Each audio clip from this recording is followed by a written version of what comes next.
Welcome back to Digiburst, guys. We are here with the finals of the very first locals of BT10. It is none other than Xros, being the almost tier 0 deck of the format, against Jesmon, the all-new starter deck version. And of course with Jesmon, it used to be a very strong contender back in BT6, so it's good to see that it has feet again. Both players starting pretty well, fighting that rookie and keeping turn. He can use that to either up his egg, or he can hard play to get more surges if he needs to.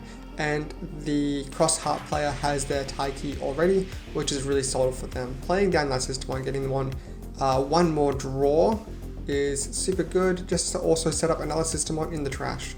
Also, just one player having really beautiful alt arts with their systemons. Gotta love to see it. Getting that double draw off the Hero of the Skies. Really interesting card. You don't see much play for that in usual decks. Might have just wanted to smack with that Huckmon, because it might not be living if he plays another Doremon, which is concerning. But going in for that cheap damage, getting that draw, going for the rookie rush approach for Crossheart is what they need to be doing. Finding death in the security, and then they'll save with the effect. I'm probably just going to smack him with the Doru where they can. Yep, here we go. They're down to 2 security. Already super fast security hits by the cross player. Playing a Zenji, which plays the Ballistamon, getting that memory back and a free draw from the Tamers. Popping the booster, going to 3. Let's see what they can do with this. Playing a Huckmon, oh, that doesn't advance their plays. This is merely just more searching. Getting the Bow Huck and the Systemon Seal. They can hit with the Huckmon over. It's got plus 2k. This is a 4k Huckmon to crash. And he'll save the Sparrowmon. This is not a good position here, because passing turn, they don't have a blocker. This is 2 hits with the Shoutmon coming out, and if they have any way to cross, then this will be probably game, because 2 memory is plenty memory for them to work with to get a X4 on the board. And that's all the security cleared. Do we have an X4? We do look like we're doing some cross shenanigans. There's an X4, getting the memory back and keeping turn. Yeah, because that would have been 3 costs to go over there, because they only had 3 material underneath it. So it would go to opponent's 1 and then gain back a turn with the Zenji. We'll keep turn, so really good plays. Unfortunate breaking by the Jesmon player. They just needed to keep the blockers, unfortunately. Not too sure what else they could have done. Draw a better hand, I guess.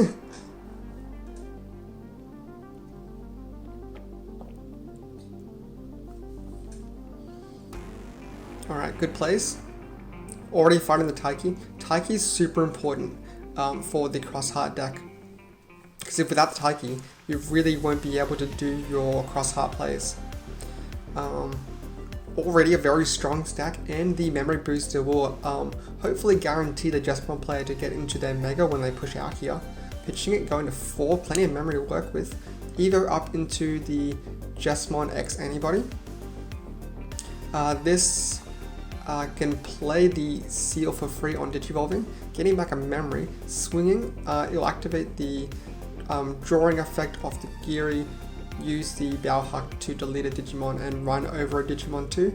You can play a Systemon with the Savior Huck effect, I think, if he does.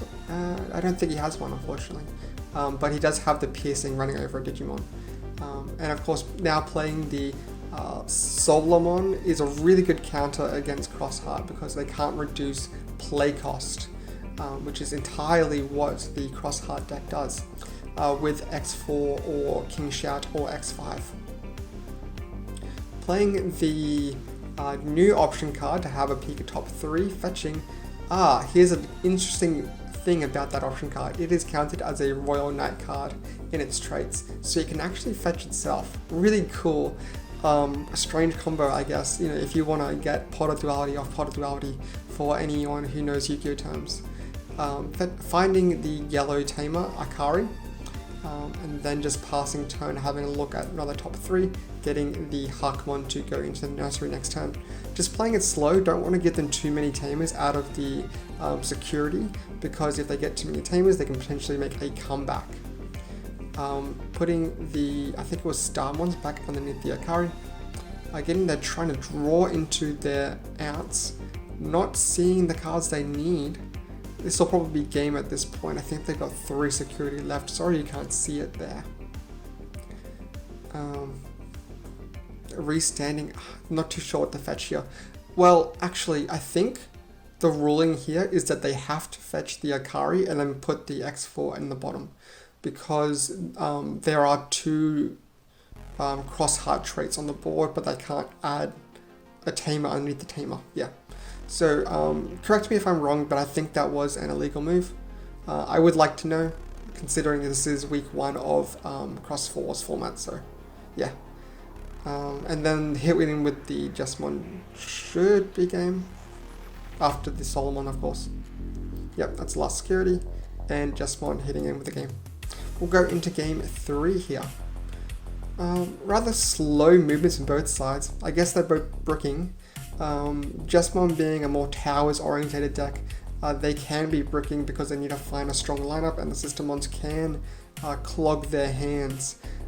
And Crossheart can be also quite bricky because they need to find the right tamer Digimon combination in order to get really strong plays off.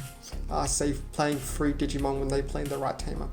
Hard playing the Doraemon isn't what you want to see, especially when not getting the minus DP off it. You want to see the Akari to play the Doraemon and get, you know, strong value. Just one hit swing with Blitz, it'll trigger the all the effects, get the draw, get the look at top 5, have a peak for Systemons. No Systemon hits, unfortunately. Bauhack will delete something that is 6k or less, and then play a Blunk. Yes, he needed to play the Blunk first, and then can activate the Bauhawks. So he's playing the Systemons with the Savior Hakmon effect and with the Jesmon effects, and then doing 2 checks with +1 security attack. Nothing to play off the Zenji, unfortunately, in passing turn after the Blitz. We've got a blocker here with the Blunk, letting that go because the Sparrowmon is 5k, and the Blunks are just, you know, bodies on the board that can potentially do damage. He is threatening lethal at this point. 3 checks with +1 security attack with the Jesmon, definitely threatening lethal. The Crossheart player is hoping for some sort of removal in a security, like a Buster, Sunrise Buster, or some sort of blocker coming out from a Zenji playing a Ballistamon. Very hopeful thinking. The Taiki here will help him find a Ballistamon, hopefully. I'm not too sure what he put underneath. Swinging in with the Systemon, finding another Taiki. This doesn't get him his Ballistamon he needs, but will get him plenty of cards to put under. Didn't hit with the Jesmon, but yeah, misplay by the Jesmon player here. Should have hit with the Jesmon to do 2 checks, and then Systemon will wrap it up. So unfortunately, ordered his plays wrong. I think he wanted to get the Systemon to die in security so he could play it out of the trash, and then get 2 more Systemons when you have 1 from the hand, 1 from the trash, but he missed lethal by doing so, by trying to get more value. But Solomon will probably wrap this one up here, because if the Crossheart player doesn't have removal, then this is really bad for them. Drawing 2 with the Hero of the Skies. On 0 memory, there's not really much you can do with, and it looks like, yep, Crossheart is scooping that one up. Very unfortunate bricking on both sides for certain games, so it's unfortunate that's how this format is rolling in. No X4s, unfortunately, for my opponent, or Shoutmons. If you like this one, guys, check out the rest of my videos. I've got plenty of BT10 already on the channel, and I'll have a deck profile for the Just One deck very soon. Subscribe, and I'll see you guys next time.